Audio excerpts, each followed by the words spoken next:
Bonsoir à tous, il est 19h, voici les titres d'autres journaux. Le président de la République, Abdelmajid Tebboune, adresse un message de condoléances à la famille de Abderrahmane El Yousfi, grand militant du Grand Maghreb et ancien Premier ministre marocain, décédé aujourd'hui à Casablanca.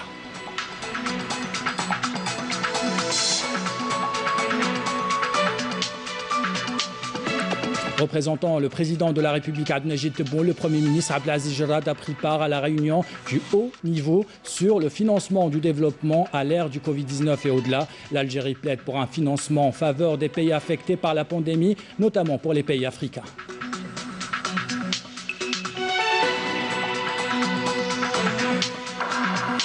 « 137 cas de contamination, 145 guérisons et 8 décès. C'est le dernier bilan de ces dernières 24 heures en Algérie. À Oran, pour donner envie aux enfants de porter un masque, un couturier confectionne des masques colorés avec des photos de certains héros de dessins animés, une méthode qui marche.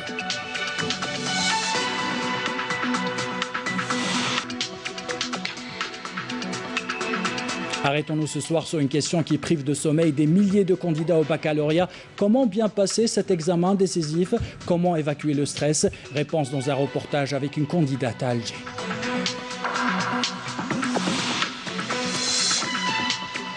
Enfin, allons-nous retrouver rapidement la joie de regarder un match au stade ou à la télévision? Vous êtes nombreux à vous poser cette question. Réponse dans un reportage à la fin de ce journal.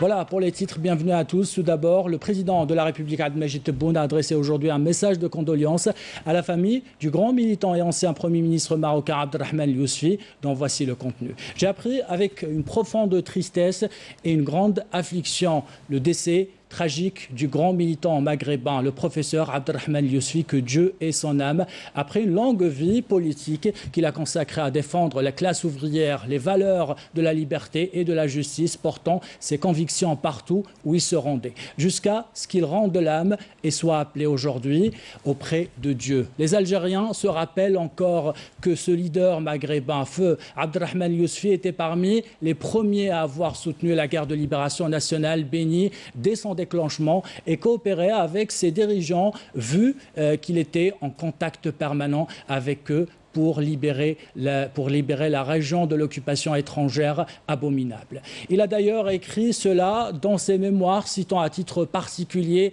les martyrs Larbi Belmhidi, Mohamed Boudiaf, que Dieu ait son âme, durant son parcours militant, et le regretté Abderrahmane El Yousfi, que Dieu ait son âme, a séjourné à différentes reprises en Algérie, des séjours qui ont permis à tous ceux qui ne le connaissaient pas de découvrir en lui les qualités d'un homme d'État chevronné, d'un militantisme ou d'un militant maghrébin exemplaire qui œuvre avec dévouement à jeter les passerelles de fraternité et de coopération entre les peuples maghrébins et aspire à la force du croyant sincère à réaliser le rêve des générations successives, à bâtir l'édifice de l'union du Maghreb arabe uni qui sert l'intérêt de ces peuples dans la solidarité, la fraternité et la paix, loin de toute influence étrangère qui s'opposerait ou qui s'oppose à ses ambitions légitimes. Pour honorer son âme pure, l'actuelle génération des jeunes du Maghreb, du Grand Maghreb arabe, se doit de poursuivre ses efforts inlassables pour réaliser ce rêve pour lequel il a milité, le professeur défunt Abderrahmane El Yousfi, aux côtés d'une élite d'hommes du Maghreb arabe puissant. Que Dieu Tout-Puissant accorde aux défunts sa sainte miséricorde et l'accueillir en son vaste paradis. Je présente en mon nom et au nom du peuple algérien mes sincères condoléances et l'expression de ma compassion. Tout ce qui est sur terre est périssable, seule perdurera la face de ton Seigneur, auréolé de majesté et de gloire. Fin de ce message du président de la République, Abdelmajid Tebboune. Représentant le président de la République, Abdelmajid Tebboune, le Premier ministre Abdelaziz Jarrad a pris part hier à la réunion du haut niveau sur le financement et du développement à l'ère du Covid-19 et au-delà. Cette réunion s'est tenue par visioconférence à l'initiative du secrétaire général des Nations Unies, Antonio Guterres, en collaboration avec le Premier ministre du Canada, Justin Trudeau, et le Premier ministre de la Jamaïque, Andrew Holness. Le but de cet événement, qui a réuni plusieurs chefs d'État et de gouvernement, est de trouver des solutions mondiales concrètes pour faire face à l'impact du Covid-19. À cette occasion, le Premier ministre Abdelaziz Jarrad a lu une déclaration au nom du président de la République, Abdelmajid Tebboune, dans laquelle il a souligné le caractère inédit de la pandémie et les multiples dommages qu'elle a entraînés, en particulier en Afrique. Il a appelé à une rapide riposte pour l'handicap. Abdelaziz Jarrad a indiqué que l'atteinte des objectifs de développement durable 2030 que la communauté internationale s'est assignée mérite un soutien financier international conséquent. Il a salué les annonces du groupe du G20 en ce qui concerne le moratoire de la dette. Le Premier ministre Abdelaziz Jarrad a mis en exergue la nécessité du respect des pays développés, de respecter les pays développés, de leur engagement en matière d'aide publique au développement, garantissant un flux financier régulier et constant en faveur des pays en développement. Dans ce sens, il a plaidé pour un dialogue en vue de l'identification des mécanismes de financement en faveur des pays affectés par la pandémie. Enfin, le Premier ministre Abdelaziz Jarrad a saisi cette opportunité pour faire connaître les mesures de riposte prises par l'État algérien en ces circonstances exceptionnelles en faveur des entreprises, des salariés, et lancer un appel de solidarité en faveur des pays impactés par la crise sanitaire en particulier. On écoute maintenant le Premier ministre Abdelaziz Jarrad.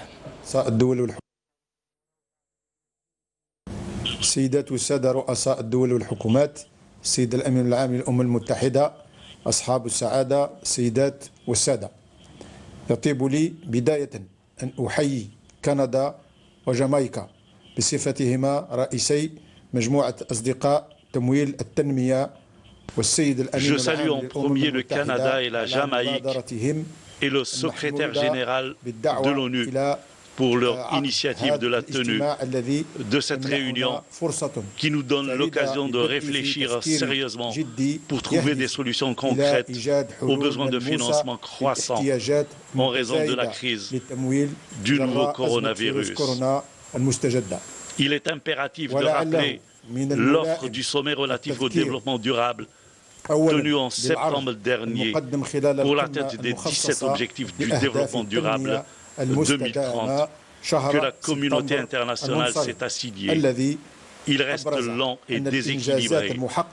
La question du soutien financier international conséquent doit être au centre de ce dialogue. La persistance et la propagation de cette crise sanitaire est à même d'accentuer la crise financière et le besoin de financement que connaissent toutes les nations. Cependant, les niveaux de propagation de cette pandémie en Afrique ne sont pas inquiétants pour l'heure, contrairement à ses répercussions au plan économique, social et financier. Outre les enjeux de la sécurité alimentaire, le continent africain est confronté aux défis traditionnels en rapport avec les crises politiques et humanitaires, les effets des changements climatiques, la désertification et la sécheresse, la chute des prix des matières premières, le fardeau de la dette et la baisse des flux financiers, en plus des défis alimentaires. Après consultation du comité scientifique et de l'autorité sanitaire sur l'évolution de la situation épidémiologique liée au coronavirus, après accord du président de la République, le Premier ministre Abdelaziz Jarrad a pris les décisions suivantes. La levée totale du confinement pour les wilayas de Saïda, Tindouf, Elizi et Tamanrasset. L'application d'un confinement partiel à domicile de 17h jusqu'au lendemain à 7h du matin pour les wilayas suivantes. Batna, Béjaïa, Blida, Tlemcen, Tiaret, Tizi Ouzou, Alger, Sétif, Sidi Blabès, Constantine, Annaba, Médéa, Oran, Bouch-Bararich, Tipaza et Ain Defla, pour une période de 15 jours applicable à compter de samedi 30 mai jusqu'au samedi 13 juin 2020. Cette mesure de levée totale du confinement est accompagnée du maintien du dispositif d'encadrement sanitaire strict au niveau de ces wilayas. La prorogation pour le reste des wilayas du confinement partiel à domicile de 19h jusqu'au lendemain, 7h du matin. Le gouvernement appelle les citoyens et les citoyennes à respecter les mesures d'hygiène, à porter un masque et à respecter la distanciation sociale. Et on vous parle maintenant de la situation sanitaire en Algérie. Le comité scientifique de suivi de l'évolution de la pandémie Covid-19 a tenu cet après-midi son point de presse quotidien. On découvre le dernier bilan avec son porte-parole, le docteur Jamal Fourar. Vendredi 29 mai 2020, la situation épidémiologique du Covid-19 en Algérie est la suivante. Elle est basée sur les notifications des établissements de santé et sur les résultats virologiques des différents laboratoires régionaux habilités donc à l'identification virologique du germe. Les principaux indicateurs au cours des 24 dernières heures, nous avons enregistré 137 nouveaux cas, 145 patients guéris, 34 patients en soins intensifs et 8 décès. Concernant les cas confirmés, les 137 nouveaux cas ont été confirmés au cours des 24 dernières heures. Alger, Blida et Sétif ont enregistré le plus de cas au cours de ces 24 dernières heures. Le total cumulé est de 9134 cas, soit une incidence de 20,8 cas pour 100 000 habitants. Nous voyons que 29 wilayas ont un taux d'incidence inférieur à la moyenne nationale. Il faut également noter que 18 wilayas n'ont pas enregistré de cas au cours des 24 dernières heures. Concernant les décès, 8 nouveaux décès ont été enregistrés à Médéa, Oran, Sétif, Msila, Ouargla, Mila, El Bayad et Tamnaraset. Le total cumulé des décès est de 638. 66% de ces patients décédés sont âgés de 65 ans et plus. Concernant les patients sous traitement, nous avons actuellement 16 792 patients sous traitement conformément au protocole thérapeutique, dont 7 675 cas confirmés au laboratoire et 9 117 cas probables à l'imagerie médicale. Concernant les patients guéris, 5 422 patients guéris ont quitté les établissements hospitaliers, dont 145 au cours des 24 dernières heures. Concernant les soins en réanimation, nous avons actuellement 34 patients hospitalisés en soins intensifs. Et pour terminer, nous avons un certain nombre de messages qui sont vraiment importants pour pouvoir endiguer et ralentir la transmission de l'épidémie. C'est la vigilance, rester vigilant quels que soient les résultats. Respecter les règles d'hygiène et de distanciation physique, c'est très important. Respecter les règles de confinement, mais surtout, porter le masque. Le port du masque est devenu obligatoire. Il faut porter un masque. Cela va ralentir la transmission du virus. Merci de votre attention. Et justement, l'établissement hospitalier de l'UBA a consacré 3 services d'hospitalisation aux personnes affectées par le coronavirus. Le personnel de la santé rappelle que le port du masque et le respect de la distanciation physique demeurent les seuls moyens pour lutter contre le coronavirus. Sarah Derbel. Au CHU de Rouiba, les staffs médicaux des 3 services réservés aux malades Covid positifs travaillent jour et nuit pour assurer une prise en charge totale des 16 personnes infectées, admises actuellement au sein de l'établissement. Nous avons consacré 3 services pour recevoir les personnes contaminées, le service d'urgence, le service de pneumologie et enfin celui de la médecine interne. Nous voulons aussi en tant que médecins sensibiliser les gens au respect du confinement et à la prise de toutes les mesures préventives, notamment le respect de la distanciation sociale, mais surtout le port des bavettes. Afin de diminuer les risques de propagation du virus, le port du masque demeure le moyen le plus efficace. Le port du masque nous évite d'être contaminés, surtout quand on a une personne déjà infectée dans son entourage ou des parents malades. La bavette est obligatoire pour votre bien et le bien de vos parents.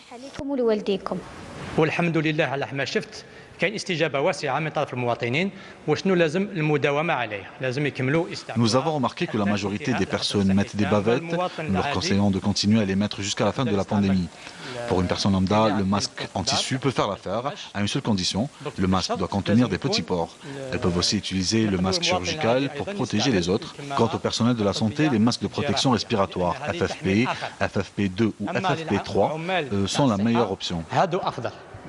FFP2 ou FFP3. Peu importe le modèle choisi, l'essentiel est de se protéger et protéger ses proches.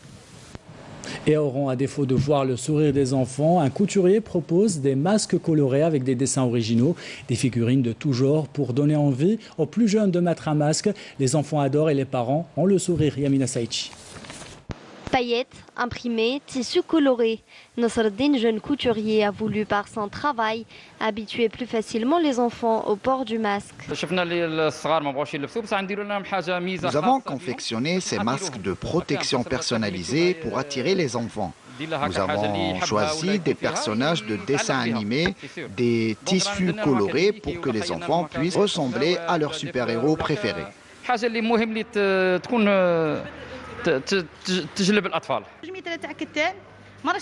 2 mètres de tissu ne coûtent pas plus de 200 dinars. J'en confectionne moi-même pour les distribuer dans les espaces publics. Que Dieu nous préserve de cette pandémie.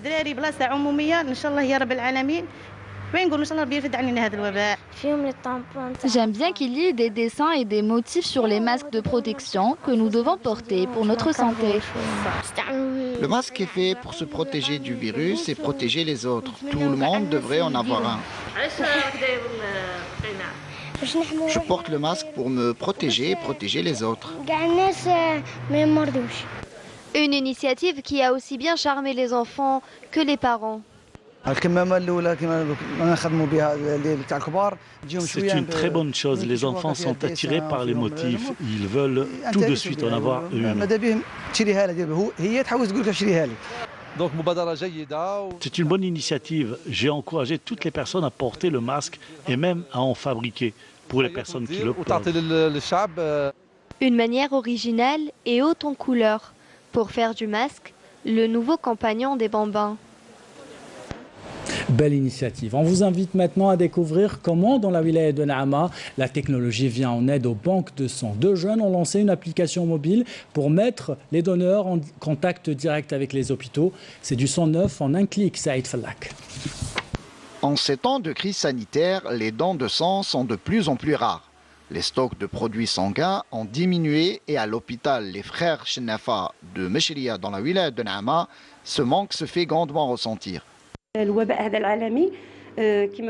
Généralement, les mosquées nous aident à sensibiliser les citoyens sur l'importance de faire des dons de sang. Mais en raison de la pandémie du coronavirus, cela a cessé. On ressent ça. Abdelmajid et Marwan, 2 jeunes diplômés de l'université algérienne, ont conçu une application sur smartphone dédiée exclusivement à la collecte de sang.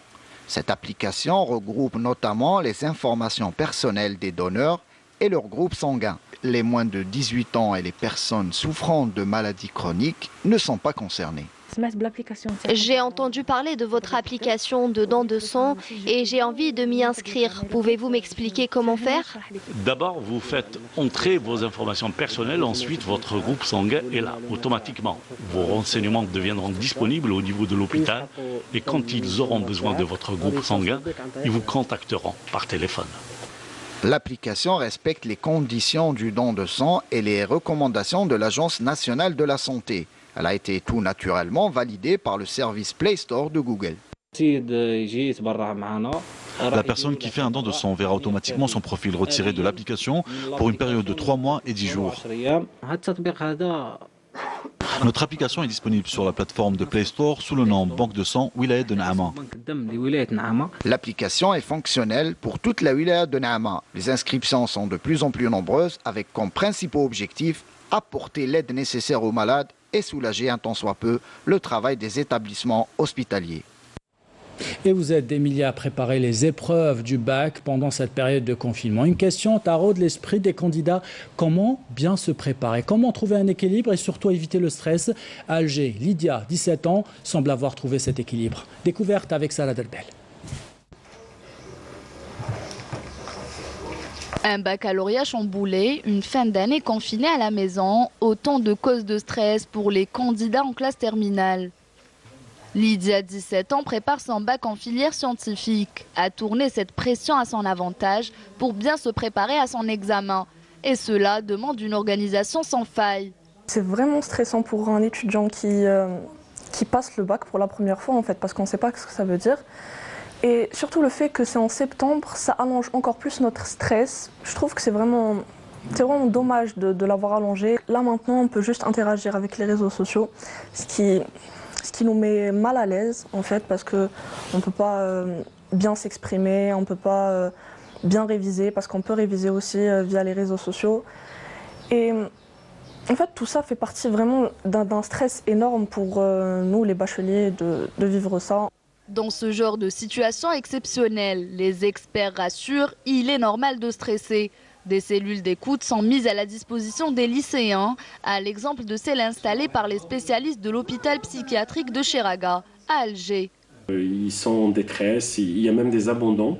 Pourquoi? Parce qu'il y a eu un élan qui a été cassé. Donc ce sont des gens éventuellement qui se sont mis dans la tête qu'on va préparer à travailler sérieusement, quoique le bac ça se prépare durant des années.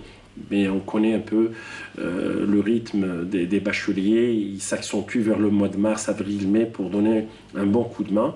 Mais malheureusement au mois de mars il y a eu cette coupure et tout, donc ils ont perdu cet élan de travail. Et là ils se retrouvent un peu à patiner. Et bon, on essaye de les aider, mais je tiens à dire que le rôle des parents est très important. C'est-à-dire, lors de cette période de crise, le rôle parental est très très important auprès des enfants qui passent leur bac ou qui ne passent pas leur bac. Les spécialistes préconisent plusieurs moyens pour évacuer son stress. Lydia a trouvé le sien, le dessin. Je sors dans le jardin, je dessine, puisque c'est ma passion, je lis des livres. Et je cuisine, j'aide ma mère, j'essaie de faire des gâteaux, j'essaie de faire quelque chose de salé, j'essaie de vraiment faire plusieurs trucs. Donc ça m'aide vraiment à me détendre, ça m'aide à être un peu plus heureuse puisque je sors pas. Un mal pour un bien. Lydia a su tirer le meilleur de cette conjoncture en trouvant le juste équilibre entre révision et détente en attendant le jour J. Et on souhaite bon courage à tous les candidats. Pendant cette période de pandémie, l'Algérie traverse sa plus grande institution humanitaire. Le Croissant Rouge algérien vient en aide aux pays voisins. 30 tonnes de denrées alimentaires ont été acheminées à Kidal, au Mali. Yannis Saïd Belkacem. L'Algérie manifeste encore une fois sa solidarité au Mali. 30 tonnes de denrées alimentaires ont été envoyées par le Croissant Rouge algérien. Une aide humanitaire destinée à la population démunie de Kidal, dans le nord du Mali. Remercier le Croissant Rouge algérien à travers sa présidente Madame Ben Habiles pour ces gestes fraternels en direction des populations de la région de Kidal et du peuple malien en général. Je voudrais rappeler que l'assistance du peuple algérien n'a jamais fait défaut au peuple malien en général et particulièrement aux populations frontalières, celles de la région de Kidal, que ces produits-là seront vraiment mis à la disposition des populations pour améliorer leur situation quotidienne. Kidal, qui est confronté aux aléas climatiques et à l'insécurité, fait face ces derniers temps à la pandémie du Covid-19. Sedan arrive donc à un point nommé pour subvenir aux besoins des plus vulnérables de sa population. Très satisfait, très satisfait. Et ensuite, les principes de la Croix-Rouge sont connus de tous. Vous voyez, ils sont connus de tous. Les vulnérables, les personnes peut-être identifiées à ce type seront recensées immédiatement et servies. Ce geste de solidarité vient renforcer davantage les liens d'amitié et de fraternité qui lient les deux peuples et les deux pays. Football à présent, vous êtes certainement très nombreux à être nostalgiques de l'époque où vous pouviez suivre un match au stade ou à la télévision. Et bien sachez que les différents championnats de football de cette saison ne reprendront pas de sitôt. La saison 2019-2020 est menacée d'être tout simplement arrêtée. Les détails dans ce reportage signé Saïd Fellak.